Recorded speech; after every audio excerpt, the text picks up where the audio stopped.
Hello बच्चों। आज जो हम आपके सामने टॉपिक लेके आए हैं वो है विकास की अवस्थाएं। हमारा आज चैप्टर चल रहा है अभिवृद्धि एवं विकास। तो अभिवृद्धि के बारे में हम आपको डिटेल में समझा चुके हैं और विकास के बारे में टॉपिक हमारे चल रहे हैं। ठीक है, इससे पहले भी मैंने विकास के बारे में बताया, सिद्धांत बताया उसके। ठीक है, और अब विकास की अवस्थाएं। विकास की 4 अवस्थाएं होती है। कितनी होती है? विकास की 4 अवस्थाएं होती है। शेषावस्था 0 से 5 वर्ष तक के बच्चे, बाल्यावस्था 6 से 12 वर्ष तक के बच्चे, किशोरावस्था 13 से 18 वर्ष तक के बच्चे और प्रौढ़ावस्था 18 से ऊपर के बच्चे। ठीक है, शेषावस्था में कितने हैं? 0 से 5, बाल्यावस्था में 6 से 12 और किशोरावस्था में 13 से 18 और प्रौढ़ावस्था में आते हैं 18 से ऊपर के बच्चे। जैसा कि डायग्राम हम देख सकते हैं, 0 से 5 वर्ष तक के बच्चे किस प्रकार डिवाइडेड हैं। 0 से लेके 1, 2, 3 यानी कि 1, 2 और 3 वर्ष तक के बच्चे कहलाते हैं पूर्व शेषावस्था में। ठीक है, 3 वर्ष तक के बच्चे कैसे कहलाते हैं? पूर्व शेषावस्था। और 4 और 5 साल के जो बच्चे होते हैं वो उत्तर शेषावस्था कहलाते हैं। ठीक है, हमने पहली अवस्थाएं पढ़ी है। शेषावस्था 0 से 5 वर्ष, पूर्व शेषावस्था 1 से 3 और उत्तर शेषावस्था 4 से 5, है ना। अब पढ़ते हैं हम शेषावस्था के बारे में डिटेल। ये अवस्था 0 से 5 वर्ष तक मानी गई है। इसे जीवन का आधार काल माना जाता है। ये अवस्था कब तक मानी गई है? 0 से 5 वर्ष तक। इसे जीवन का आधार काल माना जाता है। शेषावस्था के पहले 3 वर्ष 1, 2, 3 पहला, दूसरा और तीसरा वर्ष पूर्व शेषावस्था तथा बाद के 2 वर्ष 4 और 5 साल के जो बच्चे होते हैं वो उत्तर शेषावस्था कहलाते हैं। क्या कहलाते हैं? देखो, शेषावस्था में क्या है? 0 से 5 वर्ष तक की मानी गई है। इसका जीवन का आधार काल माना जाता है। और पहले 3 वर्ष यानी कि 1, 2, 3 साल तक के बच्चे पूर्व शेषावस्था में आते हैं और बाद के 2 वर्ष यानी कि 4 और 5 साल के बच्चे उत्तर शेषावस्था में आते हैं। शेषावस्था सीखने का आदर्श काल है। किसने कहा था? ये वैलेंटाइन ने कहा था। क्या कहा था? शेषावस्था सीखने का आदर्श काल है। शेषावस्था में प्रेम भावना काम प्रवृत्ति पर आधारित होती है। ये किसने कहा? फ्रायड ने। शेषावस्था में प्रेम भावना काम प्रवृत्ति पर आधारित होती है, क्योंकि बच्चा अपनी माँ के चिपकता है, अपने परिवार वालों के चिपक कर रहता है, तो उसके अंदर एक काम भावना होती है। इसकी वजह से वो उनके चिपकता है, उनके नज़दीक रहता है और अपनापन और प्रेम महसूस करता है। ठीक है, इसके बाद आगे चलते हैं। फ्रायड ने यह भी बताया कि शेषावस्था में काम भावना सर्वाधिक होती है। जब छोटा बच्चा होता है तो उसके अंदर काम भावना सर्वाधिक होती है। वो अपने मम्मी पापा का सबसे ज़्यादा लाडला होता है, उनके सबसे ज़्यादा नज़दीक रहना चाहता है। ठीक है, स्ट्रॉन्ग के अनुसार जीवन के प्रारंभिक 2 वर्षों में बालक भावी जीवन का शिलान्यास करता है। यद्यपि परिवर्तन किसी भी अवस्था में हो सकते हैं। जीवन के 2 वर्ष में क्या होता है तो उसके भावी जीवन कैसा होगा उसका शिलान्यास करता है। खिलौनों के माध्यम से खेल के बताता है। यदि उसने खिलौना तोड़ दिया और फिर उस पर ध्यान नहीं दिया तो इसका मतलब बालक की वो प्रवृत्ति है। और यदि उसने खिलौना तोड़ा और वापस से उसे जोड़ने का प्रयास किया तो मतलब उसकी सीखने की प्रवृत्ति है। यद्यपि परिवर्तन किसी भी अवस्था में हो सकते हैं, तथापि इस अवस्था में परिवर्तन स्थायी होते हैं। तो 1 से 2 वर्ष में जो परिवर्तन आते हैं वो स्थायी माने जाते हैं स्ट्रॉन्ग के अनुसार। ठीक है ना, स्ट्रॉन्ग के अनुसार पहले 2 वर्ष में जो परिवर्तन आते हैं वो स्थायी माने जाते हैं। एडलर के अनुसार देखते हैं, शिशु के जीवन के प्रारंभिक वर्षों में निश्चित किया जा सकता है कि जीवन में उसका स्थान क्या होगा। शिशु के जीवन के प्रारंभिक वर्षों में निश्चित किया जा सकता है कि जीवन में उसका स्थान क्या हुआ। शेषावस्था की विशेषताएं: पराश्रितता मतलब दूसरों पर निर्भर रहना, दोहराने की प्रवृत्ति, बार बार एक ही बात को बोलना, अनुकरण की प्रवृत्ति, दूसरे को देखकर सीखना, कल्पना की बहुलता, बहुत ज़्यादा काल्पनिक होते हैं, जिज्ञासा की प्रवृत्ति, हर एक चीज़ देखना समझना चाहते हैं, मूल प्रवृत्त्यात्मक व्यवहार, उसका जो मूल व्यवहार है उसको दोहराते हैं, सीखने की प्रक्रिया में तीव्रता और जल्दी से कोई चीज़ सीखना चाहते हैं, सामाजिक भावना का विकास, यानी कि अपने परिवार के बीच में ही रहना चाहते हैं, सबसे प्रेम से रहना चाहते हैं। ठीक है। शारीरिक विकास, तो इस उम्र में शारीरिक विकास कैसे होता है वो देखते हैं। लंबाई होती है 20.5 इंच बॉयज़ की, और गर्ल्स की होती है 20.3 इंच।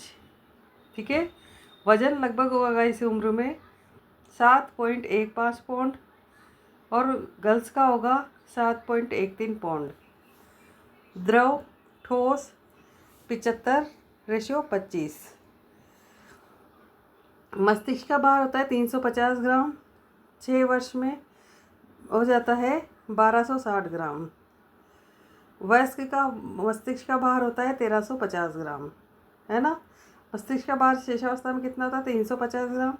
6 वर्ष में हो जाता है 1260 ग्राम, और वयस्क की मस्तिष्क का भार होता है 1350 ग्राम। धड़कन दर 140 बार प्रति मिनट, 6 वर्ष में 100 बार प्रति मिनट, और वयस्क जो होते हैं उनकी हो जाती है 72 बार प्रति मिनट। इसलिए क्या मानी जाती है धड़कन की कि 1 मिनट में 72 बार धड़कता है, जबकि धड़कन जो ये शेषावस्था में कितनी होती है? 140 बार होती है प्रति मिनट। 6 वर्ष की उम्र तक आते आते 100 बार प्रति मिनट, और वयस्क जो व्यक्ति होते हैं उनकी हो जाती है 72 बार प्रति मिनट। हड्डियाँ 270 अस्थिकरण के साथ। ठीक है। 6 माह दांत का उगना, 1 साल की उम्र में 8 दांत, है ना। 4 वर्ष की उम्र में 20, और 6 वर्ष की उम्र में टूटना उनका। 4 से 5 महीने में क्या था? सिर उठाने की प्रक्रिया होती है। 7 से 8वें महीने में आते आते बच्चा बैठना शुरू करता है। 10 माह में घुटने चलना, और 14 माह में वो पैरों से चलना शुरू कर देता है। सिर का आकार शरीर के आकार का 21%। 5 वर्ष की उम्र तक आते आते सिर का आकार शरीर के आकार का 13%, और 12 वर्ष की उम्र तक आते आते सिर का आकार शरीर के आकार का 10% रह जाता है। उसके बाद है मानसिक विकास।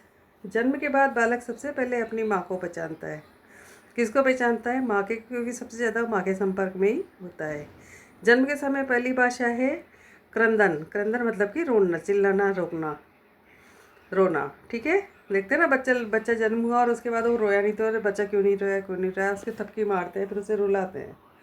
तो पहली भाषा क्या होती है? क्रंदन। 10 माह की उम्र में बालक पहला शब्द दोहराता है। ठीक है। 1 से 2 वर्ष तक के बच्चे के शब्दकोश में 25 से 30 शब्द आ जाते हैं। जब बच्चा 1 से 2 वर्ष का होता है तो 25 से 30 शब्द वो सीख जाता है। 3 वर्ष का शिशु सरल वाक्य, दूरी, आकार और वजन को समझने लगता है ना। सरल वाक्य भी थोड़ा थोड़ा सेंटेंस बोलना शुरू कर देता है। डिस्टेंस में समझने लग जाता है, आकार और वजन में समझने लग जाता है। बालक में कल्पना की प्रधानता होती है।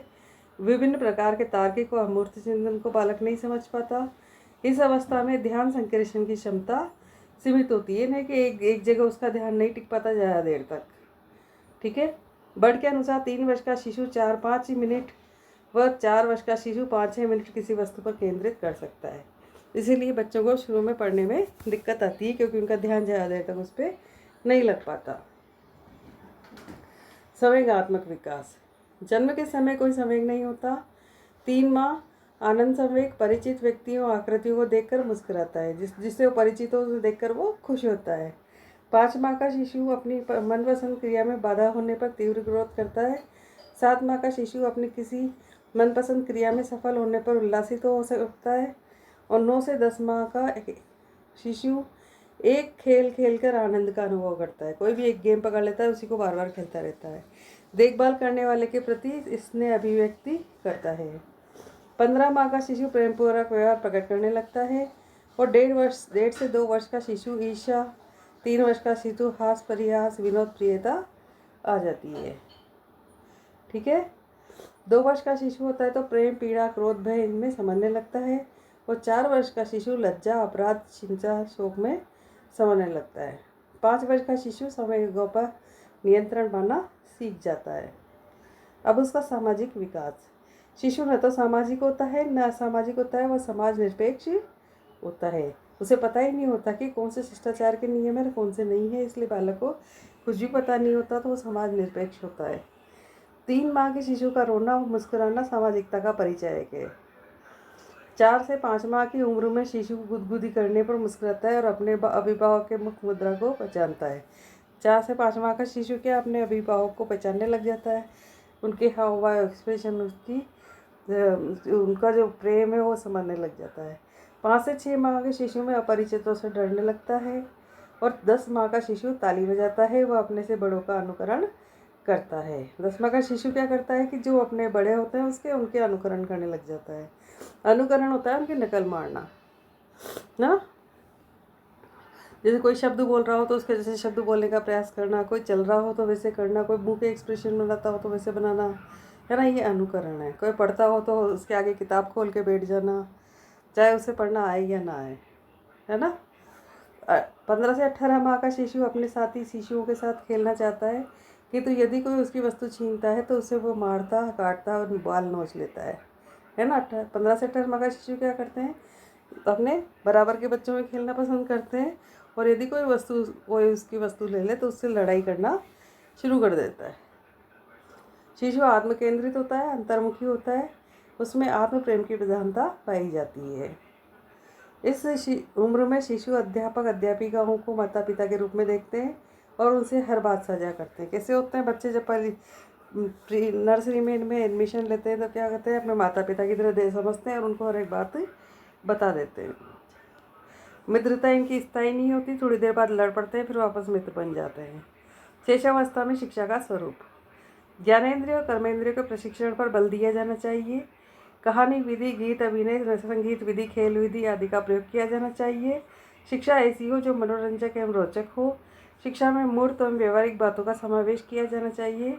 शिशुओं को करके सीखने का अवसर दिया जाना चाहिए और किताबों के अक्षरों की मोटाई अधिक, चित्र अधिक संख्या में और रंगीन होने चाहिए और शिशु से प्रेम पूर्वक व्यवहार किया जाना चाहिए। मुझे उम्मीद है आपको शैशवावस्था के बच्चों की पहचान में कोई दिक्कत अब नहीं आएगी कि बालक कैसे क्या करते हैं। अगला जो टॉपिक लेके आएंगे वो है बाल्यावस्था। अगले वीडियो का इंतज़ार करें। तब तक के लिए हमारे चैनल को लाइक शेयर सब्सक्राइब करें। जय हिंद, जय भारत।